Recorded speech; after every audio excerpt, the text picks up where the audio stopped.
Hey, what's up? Stephanie, the English coach here from EnglishFulltime.com. In this video, I want to talk to you guys about what fluency feels like, what it feels like physically in your body and what it feels like emotionally. Now, I need to say the only reason I can even make this video and talk about this is because I have learned a foreign language and I am fluent in a foreign language. So I learned Spanish. I talk about that a little bit on my channel and I have a video, I will link it up here, about my journey learning Spanish, and you guys can actually hear me speak in Spanish. I speak in this video in Spanish. So yeah, that's pretty much the reason why I can make this video. If someone's not fluent in a foreign language, they really can't tell you what it feels like to be fluent because they don't know, right? From experience. This is something you only know through experience. So I'm going to share my experience with you guys. I'm going to tell you guys what it felt like for me to get to a point where I finally felt fluent and what that meant for me. And I actually need your help with this video because just because fluency feels a certain way for me, it might feel a little bit different for you or for other people. So in the comments, if you guys could just start a discussion about what fluency feels like for you, for those of you who are fluent, that would be awesome because then people could learn not just from my experience, but also from your experience. And I always learn so much from you guys in the comments when you share your experiences. So with that said, I want to say that describing fluency is not easy, okay? It actually took me a little while to think about this. So when I tried to think of one word that described the feeling of fluency, the word that I thought of was effortless, right? When you don't have to put effort into something, it's easy, it comes to you naturally, it's intuitive, it's comfortable, it's just effortless. And I remember the first time that I caught myself speaking fluently in Spanish. So here's the story. I was living in Argentina, I was talking with a neighbor, and I was really enjoying the conversation. We were talking about something that was super interesting, and I had a lot to share about my ideas and opinions and stuff like that. And so I just started going off and talking and sharing, and I remember feeling like my tongue was just flying around in my mouth. And I was like, how is this possible? It's almost like as I was speaking and as I was being present in the conversation, there was another version of me that was outside of myself, observing, noticing what was going on. And I just remember that feeling where my tongue was just flying around in my mouth. Everything was coming out so perfectly, so effortlessly. I had easy access to whatever word I was looking for or I needed. I was able to speak automatically. I was able to match my emotions, feelings, intonation, etc. perfectly and just communicate in a way that felt so authentic. I didn't feel like I was pretending to be anybody. I didn't feel uncomfortable. And I think really my interest in the conversation just took over my whole body and allowed me to produce the language so easily, okay? I was in a very comfortable environment, a comfortable situation. And I remember during this conversation, I was having this realization like, oh my gosh, I don't think I've ever spoken this fluently before. It was crazy. And my friend stopped me in the middle of whatever I was saying and she put her hand on me and she was like, Stephanie, do you hear yourself? You sound just like me. You're speaking so fluently. You're one of us now. It was so funny. And I was like, yeah, I actually feel it. It was a crazy experience. That was probably the first time that I ever felt fluent when I was speaking. However, that's kind of like a transition phase, right? When you go from that struggling intermediate learner to finally speaking fluently. But after you become a fluent speaker in a language and you're able to just use the language automatically, it becomes not that exciting, right? It's just normal, right? In the beginning, when you're fluent, it feels like, wow, I can't believe it. And the emotions that come with that, there's so much excitement. And then when you've been fluent for a while, it's just like, no big deal. I speak the language, no problem, and that's it. Okay, so a couple other things. When you speak fluently, words just roll off of your tongue, right? It just like I said, feels effortless. I'm probably going to repeat that word too many times during this video because that's really how it feels.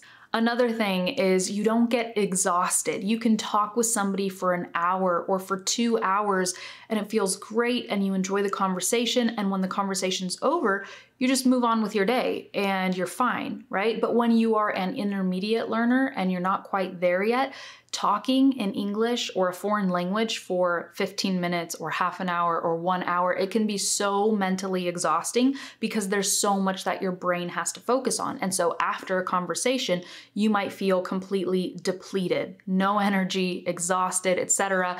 And if you're in an environment where you have to use English, let's say for a week, let's say you travel to the US for business or something like that, you might feel so mentally exhausted during that week because of the amount of communication you're doing in English. Whereas when you are fluent, you don't really go through that. You can use the language, you can switch it on and off, you can use it for as long as you need, and you don't really go through those periods of absolute mental exhaustion because of using the language. Another thing about fluency and how it feels is it feels very intuitive, okay? It just comes out of you. And sometimes you're like, I didn't even know that I knew how to say that.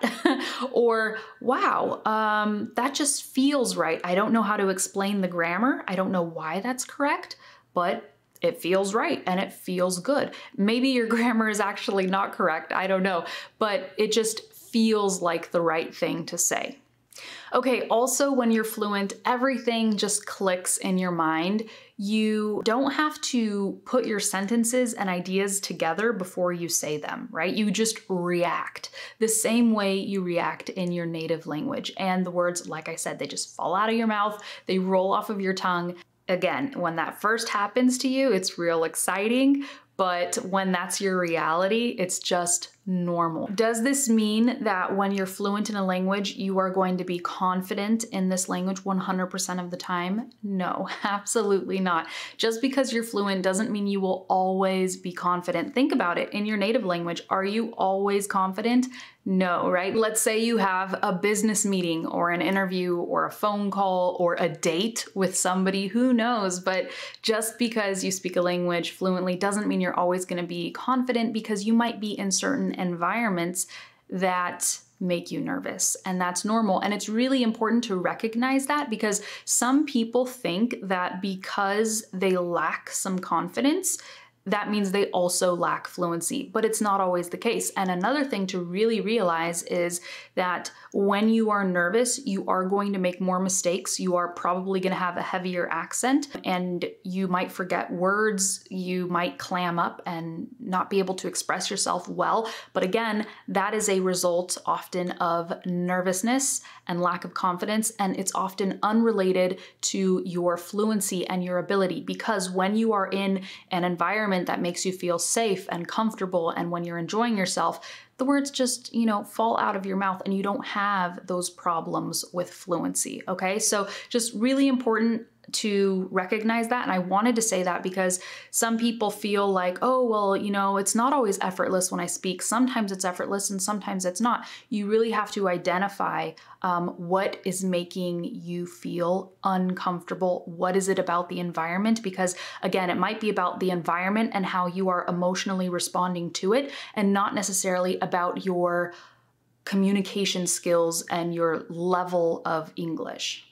Okay, and the other thing I want to say about fluency is you can be fluent, you can speak effortlessly, but that doesn't mean that you won't still make mistakes, occasionally lack vocabulary, mess up your grammar, etc. I think I said some of that earlier, but I just want to be clear on that, because fluency is really the ability to communicate continuously and effortlessly. So if you're able to have a conversation in English with someone for an hour and it feels pretty effortless and you're able to communicate continuously and you're not exhausted at the end of it, then yeah, that's fluency. And you don't have to have advanced vocabulary in order to be fluent. Think about this, 5-year-olds are fluent in English. They're fluent in the language, but is their level, do they have a high level of vocabulary? No, but they're still fluent. They're able to share their ideas effortlessly, continuously. So Think about that when you are speaking and learning, etc., on your journey, because